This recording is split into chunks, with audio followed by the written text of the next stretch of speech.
Assalamualaikum warahmatullahi wabarakatuh. Bismillahirrahmanirrahim. Wal aqibatu lil muttaqin wala uzwana illa ala zalimin. Amma ba'd.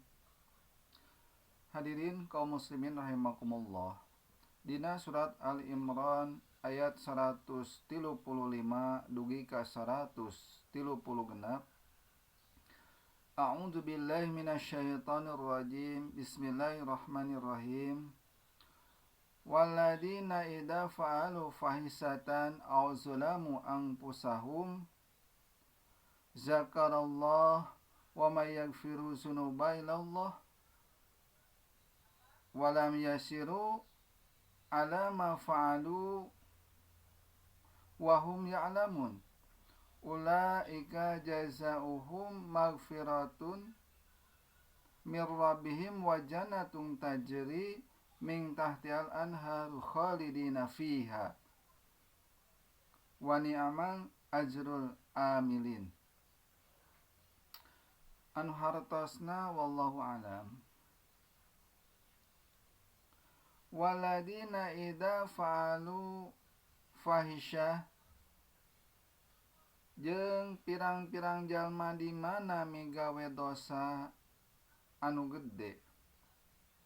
Contohna seperti dosa anu mamawa batur, hartina anu ngalibatkeun batur.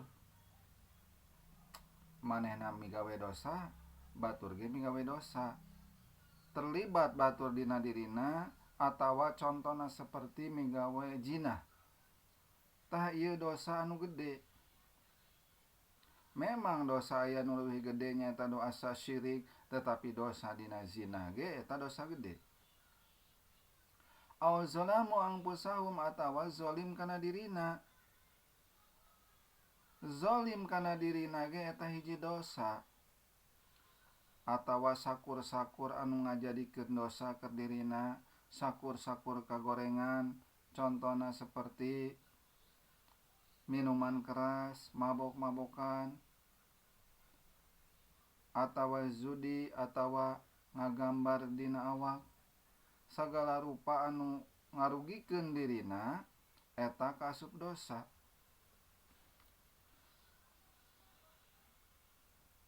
Zakarallah tuluy manehanana eling ka Allah.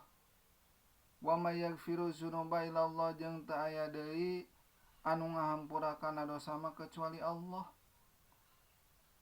Eling manehanana sagala rupa anu dilampahkeun ku manehanana teh dosa. Sadar dirina anu langongkot ku dosa. Wa may yaghfiru dzunuba illallah tuluy manehanana menta hampura ka Allah kalawan tobatan nasuha. Allah bakal ngahampura jalma anu tobat anu sabener-benerna, tobatan anu nasuha. Sok sanajan si jalma dosana seperti buih di lautan, eta jalma lamun tobat kalawan sabenerna maka Allah ngahampura, bakal kembali deui ka fitrah seperti bayi anu karak dilahirkeun ka alam dunya teu boga dosa. Asal syaratna tobatan nasuha. Walam yasyiru ala ma fa'alu jeung teu nganggerkeun kana eta pagawean, hartina manehanana eureun ningakeun kana sagala rupa pagawean dosana anu pernah dilampahkeun ku manehanana, sadar ka Allah, tobat ka Allah kana sagala rupa dosana. Bahkan lamun dosana anu berhubungan jeung hak adami mah manehan mulangkeun deui. Umpamana ngagosok harta batur tah maka kudu dipulangkeun. Tetapi anu paling utama heula tobatan nasuha, tobat ka Allah kalawan sabener-benerna. Tah Allah bakal ngahampura sok sanajan dosana seperti gunung atawa seperti budah anu aya di lautan, Allah bakal ngahampura eta jalma. wahum ya'lamun manehanana nyaho bahwa pagawean anu kungsi dipigawe eta kabeh salah kabeh dosa, makana manehanana kembali kana jalan anu dipikaridho ku Allah, jalan anu lurus. Sadar sagala rupa anu dipilampana teh salah, tamanehanana sadar tobat kalawan tobatan nasuha. Ulaika jazauhum magfiratuhum mir rabbihim, maka pambalesanana keur manehanana jalma anu tobat teh nyaeta panghampura ti Allah. Allah baris ngahampura kana sakabeh dosana anu geus dilakukeunana dengan catatan asa ulang-ulangi deui. Wa jannatum tajri min tahtial anhar, jeung balesanana keur jalma anu tobat kana dosa teh nyaeta surga anu dihandapna cor walungan. Tah caina ieu walungan teh amis nalir ibarat madu, tiis nalir ibarat es, bodas nalir ibarat susu, seungit nalir ibarat misik. 4 anu sakitu indahna pikabetaheun. Khalidina fiha, jeung manehanana baris langgeng cicing di dinyana. Jadi jalma anu migawe dosa asal manehanana tobat, manehanana bakal seperti bayi anu karak dilahirkeun teu boga dosa, asal syaratna tobatan nasuha. Atawa lamun dosana anu berhubungan jeung batur mentah hampura ka batur, lamun berupa harta maka kudu dikembalikeun ka batur, kudu dihilian.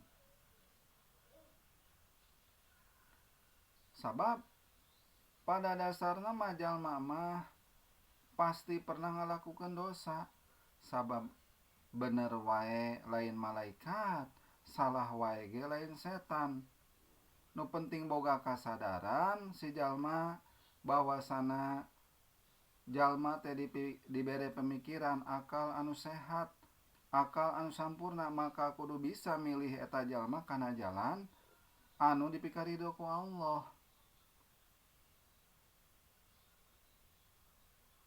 Jadi jalma anu tadina berdosa maka ulah dikucilkeun buating manehanana teh geus bertobat. Sok kasalahanana masyarakat jalma anu berdosa teh sok dianggap beureum buating manehanana geus bertobat. Kitu tah kasalahan jalma teh.